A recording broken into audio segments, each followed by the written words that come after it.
Salut tout le monde, j'espère que vous allez bien, en tout cas moi c'est le cas. Et j'avoue, ça fait longtemps que j'ai pas fait cette intro, ça fait longtemps que je vous ai pas demandé comment ça allait, tout ça. Les gens ils m'ont dit dans les commentaires, oui Brandon, tu fais plus ta petite intro, tout ça, donc je la refais. J'espère que vous allez bien, en tout cas moi c'est le cas. Et aujourd'hui j'ai installé iOS 15 sur mon iPhone. C'était un gros morceau cette WWDC 2021, c'était balèze comme événement, il y avait pas mal d'infos donc c'est normal si vous n'avez pas tout suivi. De mon côté, évidemment, j'ai téléchargé la bêta d'iOS 15 et je vais vous montrer les nouveautés, ce qui manque, ce qui est déjà disponible. Et surtout, il y a un petit timecode en bas sur la barre de lecture, n'hésitez pas à la checker pour revenir sur des infos que vous auriez manqué. Allez, première nouveauté, c'est pour FaceTime. Il y a un truc qui s'appelle SharePlay qui permet de partager le contenu de son écran avec ses amis pour regarder des films ensemble, pour regarder des séries, pour écouter de la musique ou alors montrer quelque chose d'important tout simplement. Pour l'instant, l'option elle est grisée, mais ça devrait arriver prochainement. Avec FaceTime, on peut également flouter l'arrière-plan. Pratique pour mettre l'accent sur vous plutôt que sur le bordel en arrière-plan, on connaît. L'audio de vos appels aussi a été amélioré. Grâce au machine learning, votre iPhone va pouvoir isoler votre voix du bruit ambiant pour rendre vos appels plus clairs. A l'inverse, si vous voulez que vos interlocuteurs entendent bien ce qui se passe autour de vous, vous pourrez activer la fonctionnalité large spectre. D'ailleurs, FaceTime s'ouvre désormais à Android et Windows. Vous pourrez programmer un appel vidéo, mais aussi partager un lien pour inviter vos amis à vous rejoindre sur FaceTime, même s'ils n'ont pas de produits paumés. Il y a une nouvelle grille maintenant, la personne qui parle sera mise en avant. Et puis enfin, l'audio spatial fait son apparition. En gros, vous aurez l'impression d'être dans une salle avec vos proches. Si quelqu'un parle en haut à droite, le son aura l'impression de venir de devant à droite. S'il y a quelqu'un qui parle en bas à gauche, le son il aura l'impression de venir derrière à gauche. Mais ma gauche à moi, hein, pas la vôtre. Bref, c'est tout pour FaceTime. C'est pas mal de trucs qu'on a vu chez la concurrence, notamment chez Zoom, chez Google Meet, chez Microsoft Teams, etc. On sent quand même qu'Apple cherche à professionnaliser FaceTime, même s'ils ont dit que c'était des fonctionnalités qui permettent de rassembler les gens, de faire en sorte qu'on a l'impression d'être avec eux. Là, avec l'isolation de la voix, avec le floutage en arrière-plan, avec la disponibilité sur Android et Windows, j'ai l'impression plutôt qu'Apple veut toucher le maximum de monde, dont les professionnels. iMessage a aussi le droit à des nouveautés. Déjà, quand vous envoyez ou recevez plusieurs photos en même temps, elles apparaîtront sous forme de pile dans laquelle vous pourrez swiper. Question ergonomie, je trouve ça sympa. Et puis si vous cliquez sur la pile, dans ce cas-là, ça s'affichera sous forme de grille et vous pourrez toujours interagir avec les photos. Je me mets un petit j'aime. On va rien dire. Enfin, que ce soit les liens Safari, des photos, des podcasts, des musiques, des films, des séries, partagés dans iMessage, vous pourrez retrouver tous ces contenus partagés dans une section dédiée dans chacune des applis respectives qui s'appelle « Partager avec vous ». Pour l'instant, ça fonctionne avec ces 6 applis. 5 en France puisqu'on n'a pas encore Apple News. Et puis truc sympa, vous pourrez voir qui vous a partagé ces contenus et directement répondre à ces gens-là par message sans rentrer dans l'application message. Ça créera juste une réponse dans la conversation.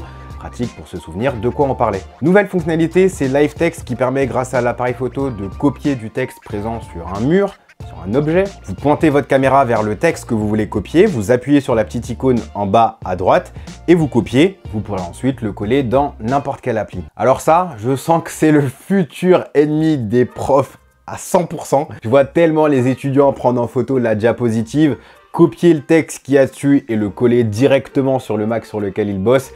Franchement, ça va être génial ça. Autrement, Live Text fonctionne aussi dans les photos de la galerie, dans iMessage ou alors quand vous faites un screenshot. Il y a la petite icône qui est présente et puis aussi, si jamais le texte est écrit en étranger, vous pourrez le traduire grâce à l'application Traduction. D'ailleurs, fonctionnalité similaire, ça s'appelle Recherche visuelle qui permet d'en savoir plus sur des œuvres d'art, des fleurs, des animaux, des monuments.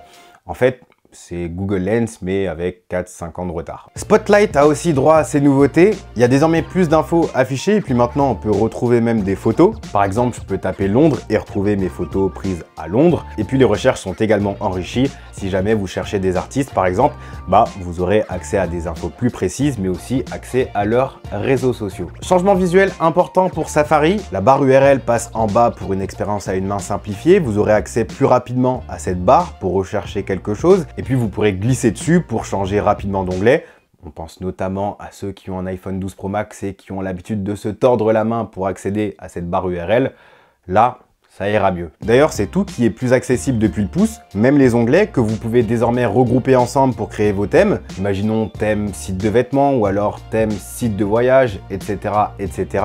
Et puis aussi, vous pouvez désormais dicter une recherche vocale depuis la barre URL avec l'icône micro et puis également installer des extensions comme sur votre PC. Changement visuel également pour les notifications qui ont changé. Elles sont désormais plus petites et surtout l'icône de l'appli est plus grosse qui rend le tout plus identifiable. Si vous voulez vous concentrer, vous pouvez aussi vous programmer des rappels de notifications, des notifications non importantes notamment, qui vous seront présentées dans un résumé à des heures que vous aurez prédéfinies dans les paramètres. Et pour aller plus loin, le mode ne pas déranger s'est transformé en mode concentration avec différentes situations, par exemple jeux vidéo, repos, temps pour soi, travail. Pour chaque mode, vous pourrez définir qui peut vous envoyer des notifications, mais aussi quelles applis. Par exemple, en plein jeu, vous allez laisser activer vos notifications Discord, mais par contre, vous allez désactiver vos appels, vos mails, Slack, par exemple, qu'on utilise beaucoup pour le travail, pour ne pas être dérangé. Et puis, sachez que vous pourrez aussi créer des sessions personnalisées en train de regarder la télé ou alors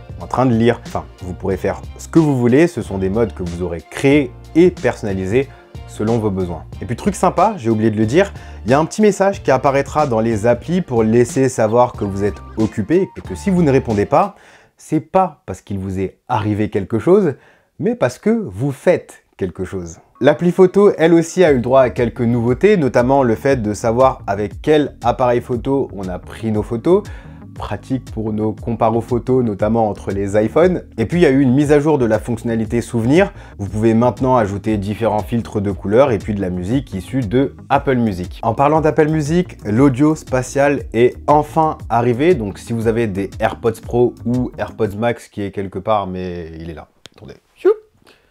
AirPods Max.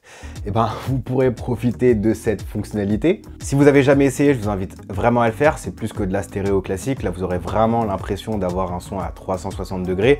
Et surtout, quand vous tournez la tête, vous aurez toujours l'impression d'être au milieu de la scène, au milieu du son, au milieu des instruments, au milieu des voix. Enfin, vraiment, faut essayer. C'est vraiment cool. Parmi les choses importantes, il y a notre vie privée et Apple vient encore de la renforcer avec différentes fonctionnalités. Vous le savez peut-être pas, mais quand vous ouvrez certains mails publicitaires ou alors des newsletters, les marketeurs, ils utilisent des outils qui permettent de savoir quand vous avez ouvert le mail, de connaître votre adresse IP et par extension votre localisation. Bref, tout un tas de données précieuses pour mieux vous cibler. Désormais, si vous le souhaitez, vous pourrez cacher votre adresse IP, votre position et empêcher les publicitaires de savoir si oui ou non vous avez ouvert leur mail avec l'application Mail d'Apple. D'ailleurs, à l'instar de Safari, vous avez maintenant un tableau de bord pour connaître l'activité des applications, savoir quelles applis a accès à votre micro, à votre caméra, à votre position et combien de fois ils y ont eu accès. Pour l'instant, ça n'a pas l'air fonctionnel, mais ça ne saurait trop tarder. Ce qui fonctionne tout de suite, mais qui par contre est dans la version payante d'iCloud, qu'on appelle maintenant iCloud Plus, c'est la possibilité de créer une fausse adresse email qui est reliée à notre adresse email perso. Et surtout, cette fausse adresse email, vous pouvez la supprimer